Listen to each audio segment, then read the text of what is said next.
प्रथम लागू दो चरण को, धनी ए ना छुड़ायो किन। लाख तली लालेड़ियाँ मेरे जीव के जीवन। इन पाँव तले पड़ी रहूं, इन पाँव तले पड़ी रहूं, धनी नजर खोलो बातों। पलना वालों निरखूं नेत्रे मेरे जीव के ही जीवन, मेरे जीव के जीवन। कदमों लागू करूं सेजदा, पकड़ के दो पाए। हुक्म करत है मासूक, बीच आशिक के दिल आए। मासूक तुम्हारी अंगना, तुम अंगना के मासूक। ए हुक्मे इलम दृढ़ किया, अजूर क्यों न हो तट्टू कटूक। अजूर क्यों न हो तट्टू कटूक। वंदो सद्गुरु चरण को, करूं सुप्रेम प्रणाम। अशुभ हरण मंगल करण, श्रीदेव चंद्र जी नाम। श्री प्राणनाथ निज मूलपति, श्री महराज सुनाम। तेज कुंवर श्यामा जुगल जी को, पल पल करूं प्रणाम, पल पल करूं प्रणाम। बोलिए श्री प्राणनाथ प्यारे की जय। श्री कृष्ण कन्हैया लाल की, निजानंद स्वामी की जय। श्री बैजूराज महारानी जी की जय। महाराजा छत्रसाल की जय। महामती श्री लालदास जी महाराज की जय। बाबा दयाराम साहेब जी की जय। महामती श्री लालदास जी महाराज की जय। सद्गुरु श्री रामरतनदास जी महाराज की जय। परमहंस श्री चरणदास जी महाराज की जय। परमहंस श्री हरिदास जी महाराज की जय। सद्गुरु श्री जवाहरदास जी महाराज की जय। सर्व सुंदर सात की जय। श्यामा रानी अब तो लगा दो नैया पार। महारानी रानी अब तो लगा दो नैया पार। रानी महारानी अब तो लगा दो नैया पार। मांगत भीख कृपा की केवल, मांगत कृपा की केवल। खड़ी तुम्हारे द्वार, खड़ी तुम्हारे द्वार। महारानी रानी अब तो लगा दो नैया पार।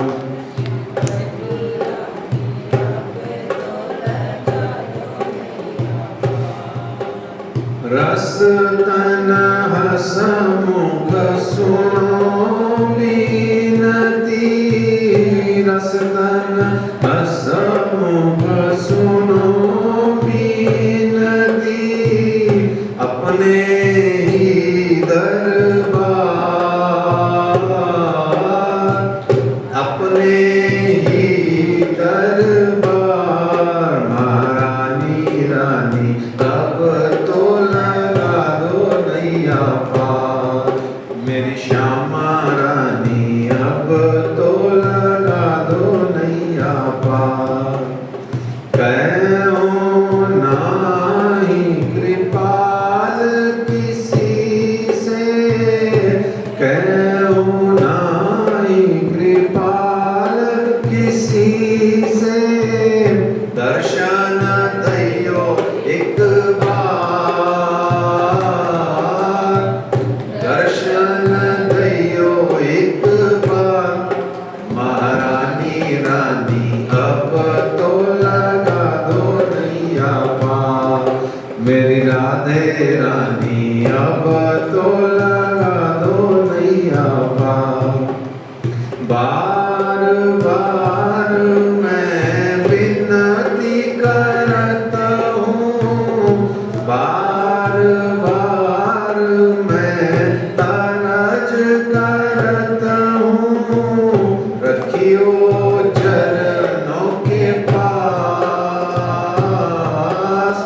रखियो चरणों के पास, मेरी श्यामा रानी अब तो लगा दो नैया पार, मेरी राधे रानी अब तो लगा दो नैया पार, महारानी रानी अब तो लगा दो नैया पार, श्री बैजू रानी अब तो लगा दो नैया पार।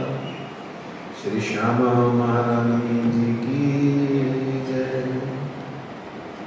सुंदर साथ जी, कल तक के प्रसंग में हमने देखा कि निजानंद स्वामी सद्गुरु धनी श्री देवचंद्र जी महाराज का चौथे दिन की लीला में प्रकटन हो चुका है। आप संवत 1638 से आसो सुदी 14 में आप श्री श्यामा जी के साक्षात स्वरूप निजानंद स्वामी इस धरा पर अपनी समस्त सखियों के साथ में परम धाम में हुए इश्क रबत के कारण से यहाँ आकर के दुख रूपी इस संसार के खेल को देखने आ गए, और आकर के जितने भी आए श्यामा जी सहित सब नींद में, सब सुपन में, और सब के सब माया में मोहित, क्योंकि यथा पिंडे तथा ब्रह्मांडे, और यथा ब्रह्मांडे तथा पिंडे, जैसा ये ब्रह्मांड है 5 तत्व का, वैसा ही ये पिंड है 5 तत्व का। और आनंद की बात क्या है? सब माया है। गो गोचर जय लग मन जाई, सो सब माया जाने हो भाई। माया क्या है? गो गोचर जय लग मन जाई, जहां तक इंद्रियों का चरण होता है, जेती मन की कल्पना सो सब माया जाने हो भाई। जितनी मन की कल्पना है वो सब की सब माया है। अब इसके अलावा क्या बचा? और माया का अर्थ क्या है? माँ घन या, जो नहीं है फिर भी दिखाई दे वो माया। और दिखाई क्या दे रहा है? ये शरीर, ये माया है। दिखाई क्या दे रहा है? ये पिंड, और दोनों ही नाही है, और दोनों ही नश्वर है, दोनों ही बेकार है। लेकिन हमारा मोह कहने वाले का भी, सुनने वाले का भी, चिंतन करने वाले का भी, और कोई बिरला होता है जो विधेय होता है, जीवन मुक्त होता है, या जो जीते जी इस संसार से मुक्त होकर के ब्रह्मशिष्ट के रूप में देखने को तन सागरमयी होता है। बहुत होते हैं, ऐसा नहीं कि नहीं होते हैं। हम नहीं है तो क्या होगा?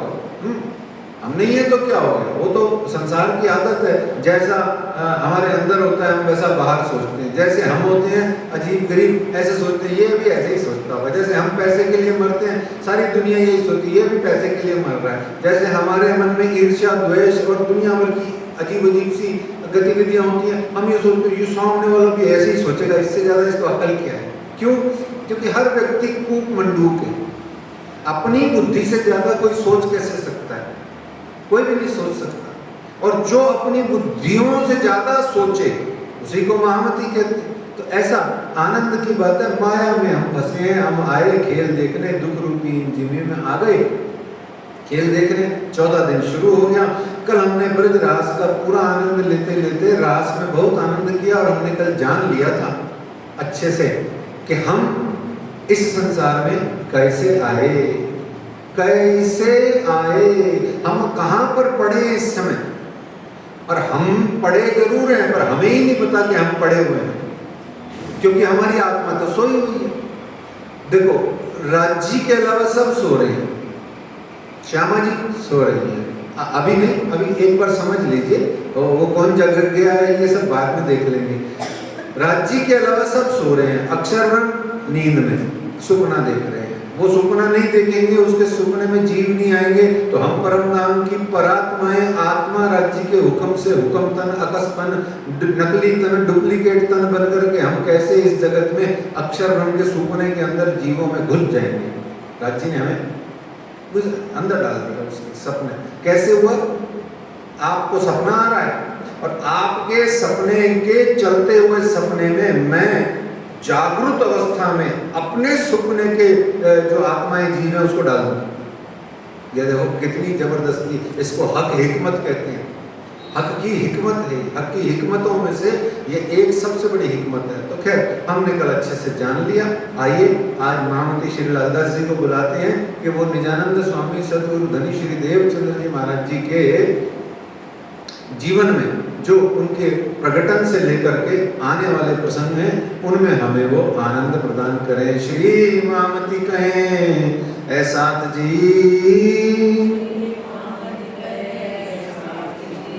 बया चर्चा का बखत, अब तुम सुनियो चित्त दे।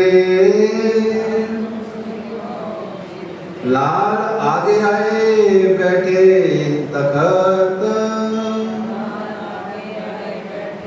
लाल आगे आए बैठे तखत।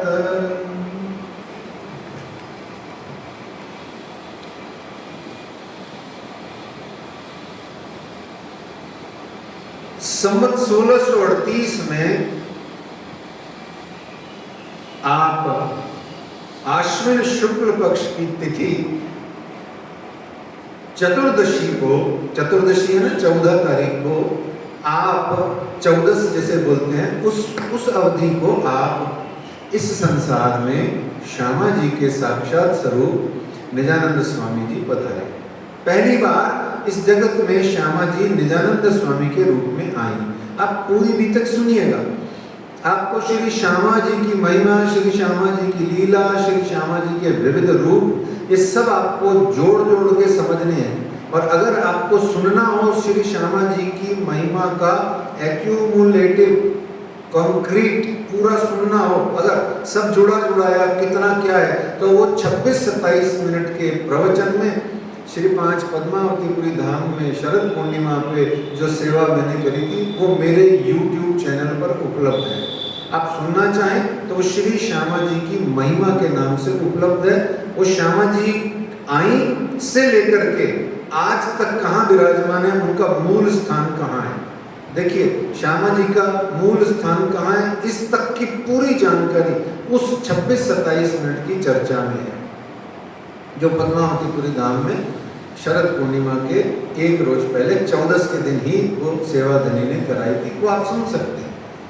लेकिन चलती बीतक में, इस पूरी बीतक में लास्ट तक श्री श्यामा जी महारानी जी कब कब कहाँ कैसे कैसे लीला करी और कहाँ वो मौन रही, ये आप सुनेंगे और उसको कलेक्ट करते चलेंगे माइंड में, तो आपको समझ में आएगा कि श्यामा जी ही तो है जो सारे संसार को, सारे जगत को, सारे परम धाम को और हमको चला रही है।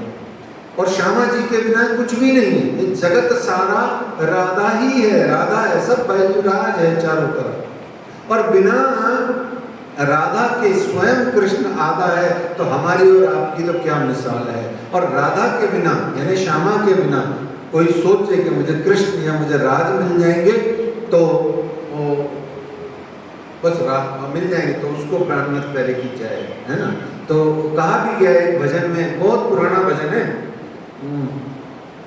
हरिओम शरण का, उसकी एक लाइन है कि राधा शक्ति बिना न कोई श्यामल दर्शन पाए, श्यामल दर्शन पाए। आराधन कर राधे राधे काना भागे आए, ओह काना भागे आए। श्रीमन राधे गोविंदा मन भजले हरि का प्यारा नाम है। गोपाला हरि का प्यारा नाम है, नंदलाला हरि का प्यारा नाम है। ओ जय नंदलाला जय गोपाला। ये बड़ा प्यारा भजन है, मैं 40 साल पहले सुना करता था जब मैं 10th 11th में था। तो उसमें स्पष्ट लिखा है राधा शक्ति बिना न कोई श्यामल दर्शन पाए। श्याम सुंदर के दर्शन पाने हैं तो श्यामा जी को आपको प्रणाम करना पड़ेगा। इसीलिए वृंदावन आज जो यहाँ है ना अपने जयपुर के पास 200 किलोमीटर पे, वहाँ कोई भी जय श्री कृष्ण नहीं बोलता। वहाँ क्या बोलते हैं? राधे राधे राधे राधे। सब राधा रानी जी का राज है वहाँ पर। ऐसे ही हमारे पन्ना जी में श्यामा जी का राज है, चारों तरफ बोलते सब राधे रहती हैं पर राज श्यामा जी महारानी जी का है। तो ऐसे वो श्यामा जी पहली बार निजानंद स्वामी के भीतर में आकर के हुई आई, और जिसके लिए कहते हैं तामे गांव उमरकोट मद्दू मेहता घर अवतार, माता जो कुंवर भाई ताको कहूँ विस्तार। महामती श्री लालदास जी कहते हैं कि अब आपको निजानंद स्वामी के आने से पहले की, उनके शिशु अवस्था की, 5 बरस की, 11 बरस की, 16 बरस की, उनके 22 बरस की और उनकी ऑनवर्ड्स 40 बरस तक की सारी गाथा जितनी भी आपको वर्णन की जाती है वो आप बड़े दिल दे करके सुनिए, क्योंकि ईमानदारी से निजानंद स्वामी की भीतर जिसने अपने अंतर चित्त में धारण कर ली सुंदर साथ जी, ये व्यष्टि जागनी है। क्या है? व्यष्टि जागनी। व्यष्टि कहते हैं माइक्रो, माइक्रो है ना सिंगल, अकेले की, है ना। आपको अपनी आत्मा जगानी है तो निजानंद स्वामी की भीतर को अच्छे से घोट के पी जाओ और अनुसरण करो इसी चीज का खूब समय तक। और जब खूब समय तक अनुसरण कर लोगे तो आपको भक्ति कैसे करनी है, साधन कैसे करना है, अपने आप को उस पथ पर ला करके यात्रा कैसे प्रारंभ करनी है जागने की, ये सारा सिस्टम समझ में आ जाएगा। फिर आप श्री तारतम वाणी के आधार पर आगे का जीवन जैसा श्री जी साहिब जी ने हुक्म फरमाया वो जिए।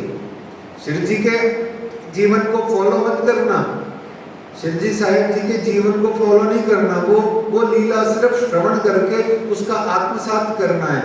फॉलो तो करना है निजानंद स्वामी को, श्री जी साहिब जी के तो जीवन से जो जो उन्होंने खुद कहा ये सीख लो, बस वो सीखना। बाकी सब बातें सीख लोगे तो कुछ भी नहीं हो पाएगा, क्योंकि वो तो वो है। उन्होंने तो पूरी खुली लीला करी 5वें स्वरूप में, जैसे कृष्ण जी ने पूरी खुली लीला करी, राम जी ने बड़ी मर्यादित लीला करी, ऐसे ही तो शिव जी साहिब जी की सारी बातें मत मान लेना। नहीं तो आज अभी इसी वक्त जब आपका शरीर 2 पैसे का रह जाएगा तो अपन तो निकल ही पड़ेंगे, रुकेंगे कहाँ।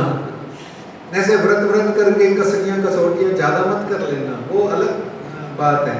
तो ऐसे में आइए निजानंद स्वामी में जो उनके प्रकटन से पहले कहा गया क्या कहा गया, वृतांत मुक्तावली में कहा गया कि आप 1638 में आए तो 1637 में माता जो कुंवर बाई उनको एकदम से बैठे बैठे अनुभव हुआ कि मेरे तो सैकड़ों चंद्रमा, एक नहीं सैकड़ों चंद्रमा मेरे गर्भ में प्रविष्ट हो गए, मेरे अंदर आ गए। और वो जो माता कुंवर बाई है उनका जो मुखारबिंद है वो एकदम शीतल होकर चमकने लग गया, देदीप्यमान हो उठा पूर्णिमा के चंद्रमा की भांति। तो इसका जा करके वहाँ के उमरकोट के जितने भी इधर उधर के जितने भी ज्योतिष वगैरह पंडित वगैरह थे उनसे पूछा तो उन सब ने कहा कि बालक दिव्य अवतारी बालक आने वाला है और जो है आप जाइए खुशियां मनाइए। तो फिर 10 माह पश्चात वो शुभ घड़ी आई और जब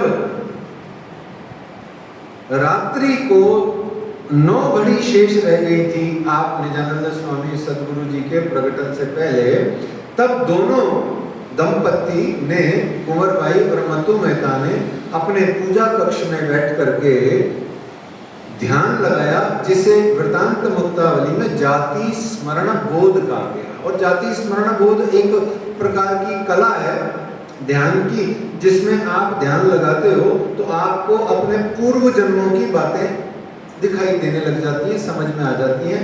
और ये भृगु संहिता में भी काफी लिखा हुआ है, आपका पूर्व जन्म कैसा क्या है, बहुत कुछ लिखा हुआ है। तो ध्यान लगाते ही दोनों को मन में ये आया कि वो मतु मेहता ने तो देखा स्वयं को कि मैं वृषभानु के रूप में हो गया, और माता जो कुंवर भाई है उन्होंने देखा कि मैं कीर्ति बाई जो राधा रानी जी की बरसाना रहने वाली उनकी जो माता जी हैं, उन्होंने अपने आप को उसकी झलक के रूप में पाया।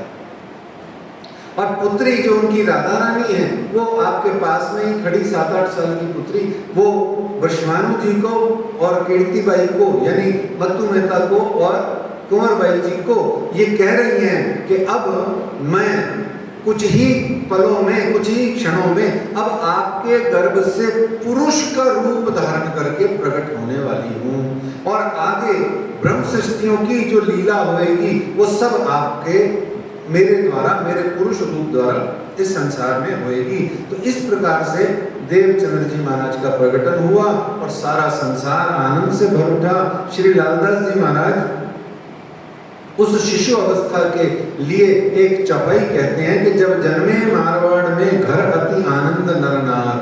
जब आपका मारवाड़ के अंदर में जन्म हुआ तो घर के नर नारी सब आनंद से भर उठे, और यह बधाई ब्रह्मांड में, यह बधाई ब्रह्मांड में त्रिगुण समेत विस्तार, पूरे त्रिगुण के अंदर में ये बात फैल गई कि दिव्य परमधाम से पुरुषोत्तम अक्षरातीत की सच्चिदानंद परमात्मा की आनंद स्वरूपा, उनकी आनंद रूपा, उनकी आनंद शक्ति इस संसार के अंदर में प्रकट हो चुकी हैं।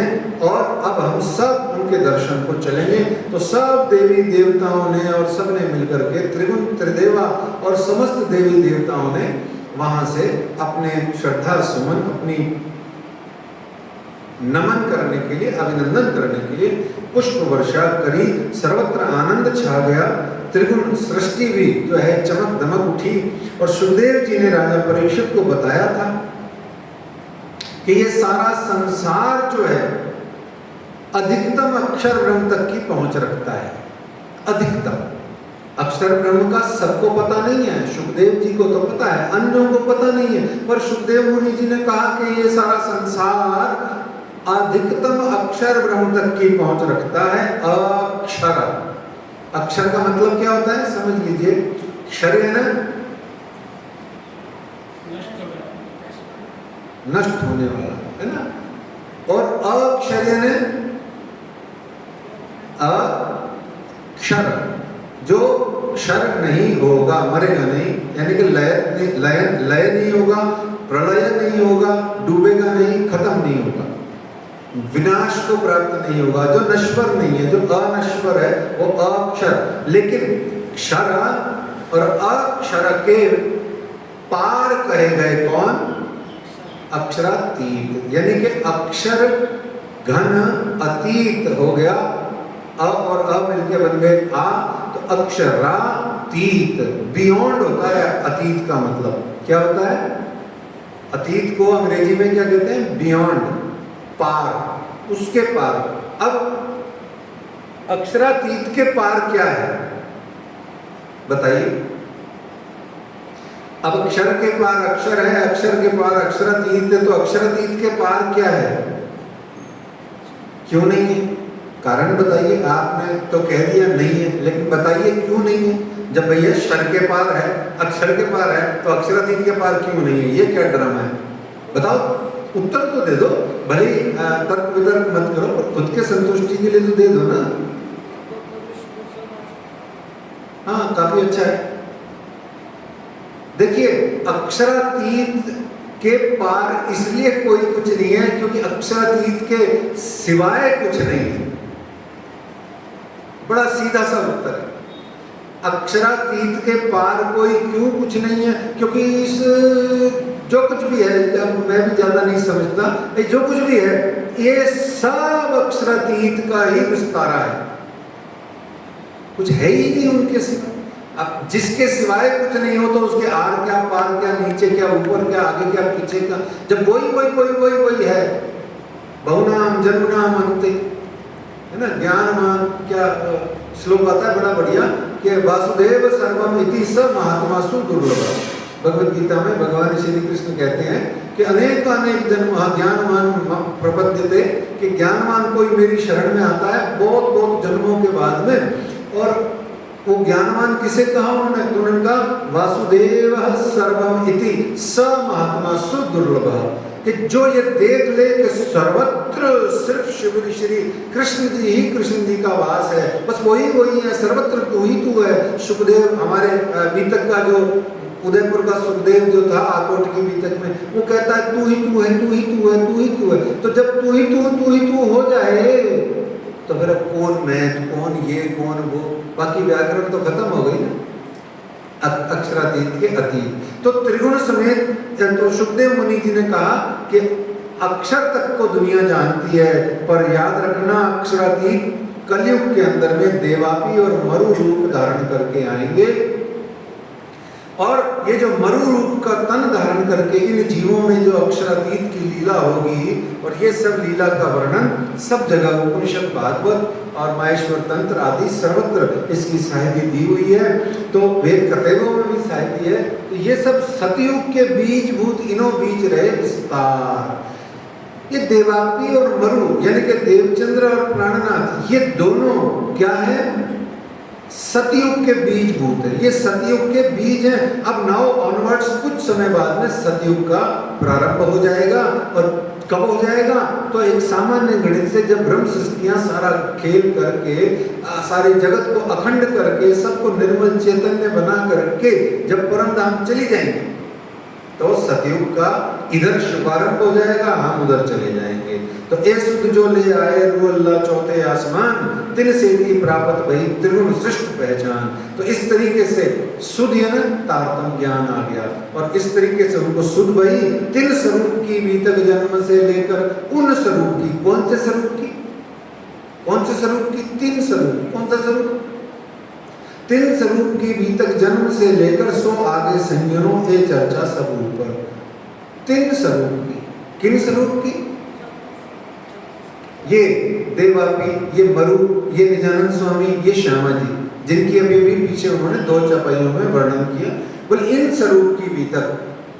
तो वो लालदास जी कहते हैं कि वृतांत मुक्तावली में एक और बात आई है कि 5 वर्ष की आयु में एक बड़ी विलक्षण घटना घटती है। सबको पता है, लेकिन मतलब समझना। अच्छा, इस प्रसंग को थोड़ा इस्तेमाल करते हुए जोड़ना, ये कि बड़े बड़े लोग है ना, और बड़े बड़े परमहंस अवतार और साक्षात राज्य फजूल में कुछ नहीं बोलते हैं।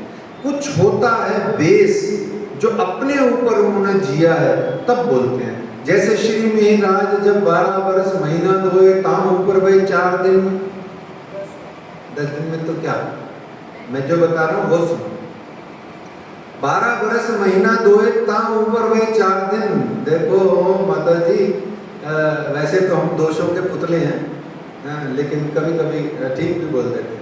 तो 12 वर्ष महीना धोए ताम ऊपर भाई 4 दिन। तो गुणवंती बाई को इंदिरावती सखी ने जिद्दी ठान ली कि मुझे तो श्यामा जी से मिलना है। अब आपको समझ में आ रही है थ्योरी क्या बोल रहे हैं? जब आप मिलन के 6 दिन पहले श्री मिहिरराज ने घर के अंदर में जमीन में एड़ियां रगड़ दी, रोटी पानी छोड़ दी, और गोवर्धन ठाकुर जी अपने ज्येष्ठ भ्राता यानी गुणवंती बाई से मिहिरराज यानी इंद्रावती ने कहा मुझे श्यामा जी यानी श्री देवचंद्र जी से मिलना है। ये 6 दिन पहले की बात जो थी, 11-12 वर्ष महीना धोए ताम और 10 दिन से 6 दिन पहले की बात। तो 6 दिन तक वो भूख प्यास से जब मर रहे थे, मरने को आए तो वो भागे भागे गोवर्धन ठाकुर जी गए। मैंने तो सोचा ऐसे ही जिद्दी कर रहा है, पर ये तो सच्ची में ही भूख हड़ताल कर दी इसने, तो अनशन कर दिया, ये तो 6 दिन की एकादशी करके बैठा है। तो वहाँ निजानंद स्वामी ने बड़ी प्यारी बात कही थी, वो उनके जीवन में उतरी हुई है। ध्यान से सुनना, मैंने ये प्रसंग इसीलिए बताया, ऐसे ही नहीं कहा जाता, कुछ ना कुछ जबरदस्त अनुभूति होती है। उन्होंने क्या कहा, बालक ध्रुव को 5 वर्ष में ईश्वर भय प्राप्त। 5 साल की उम्र में ध्रुव ने तो तपस्या करके खुद को ध्रुव तारे की तरह अखंड कर दिया, ऊपर आज तक चमक रहा है।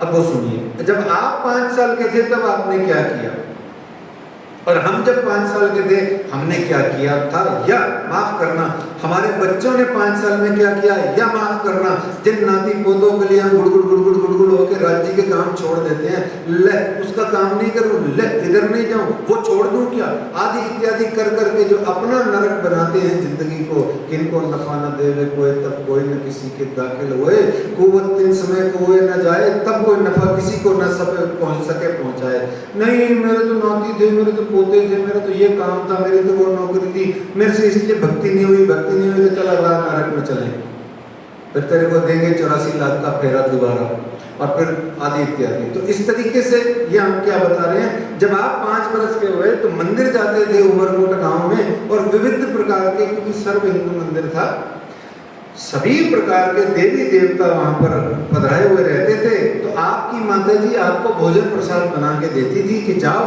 वहां पर सब बच्चे मिलके तुम भी खाना और भोग लगाना, इनको देवी देवताओं को सबको उस समय भोग लगाना, आप भी सब देवचंद्र जी आप भी अपने सखाओं के साथ में इसको आरोग्य लेना।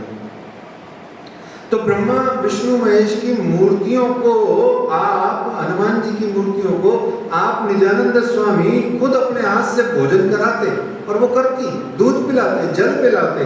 तो जब ऐसा करते तो उसके देवचंद्र जी के आसपास के जो बच्चे थे वो देखते, अरे ये तो कोई अवतारी पुरुष है, सिद्ध महात्मा है, चमत्कारी है, और आके घर पे विविध कई प्रकार से किस्से बनाते, सुनाते अपने माता पिताओं को।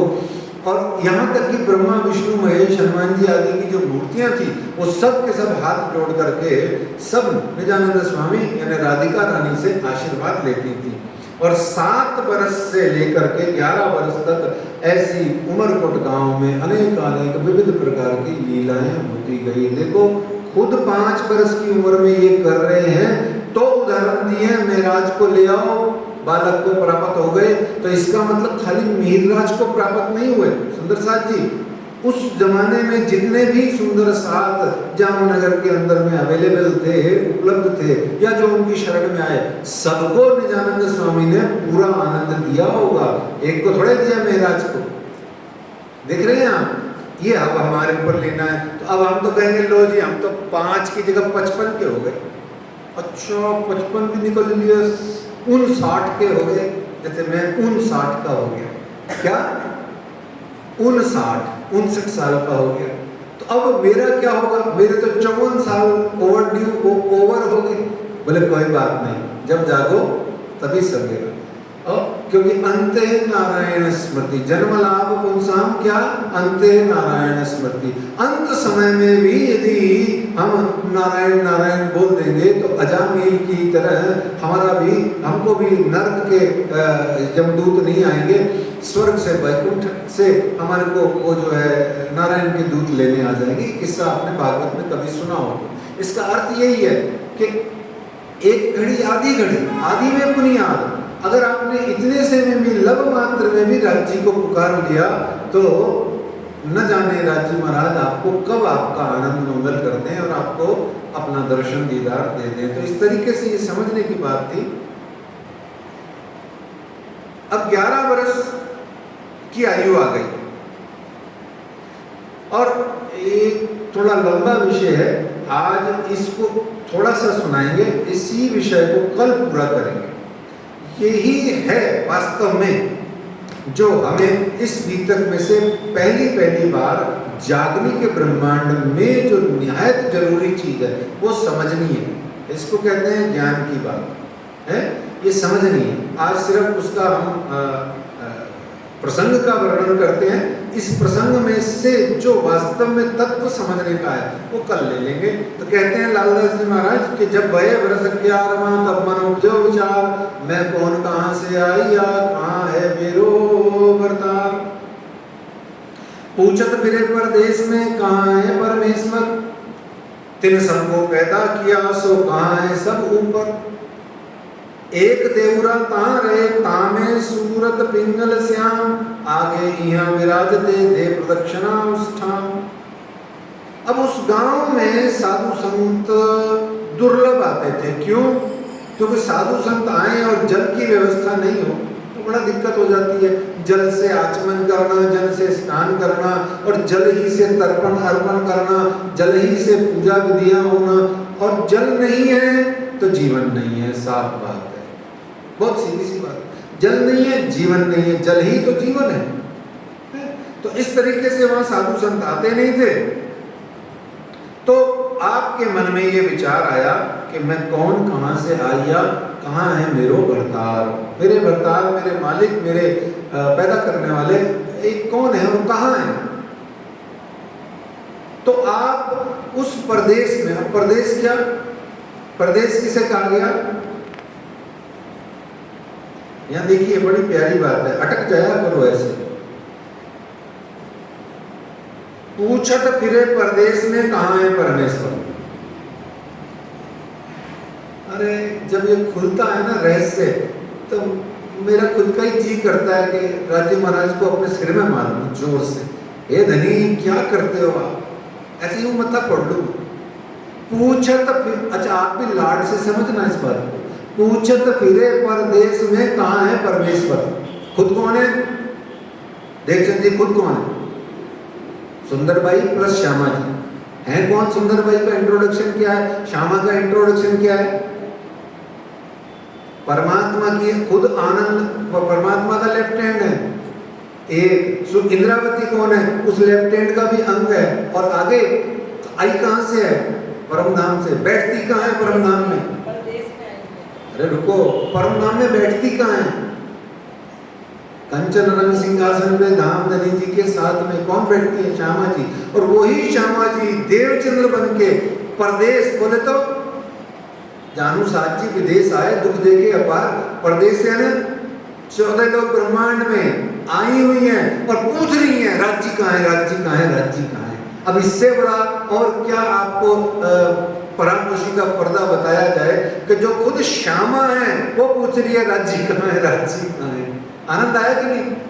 पूछत फिरे परदेश में कहाँ है परमेश्वर।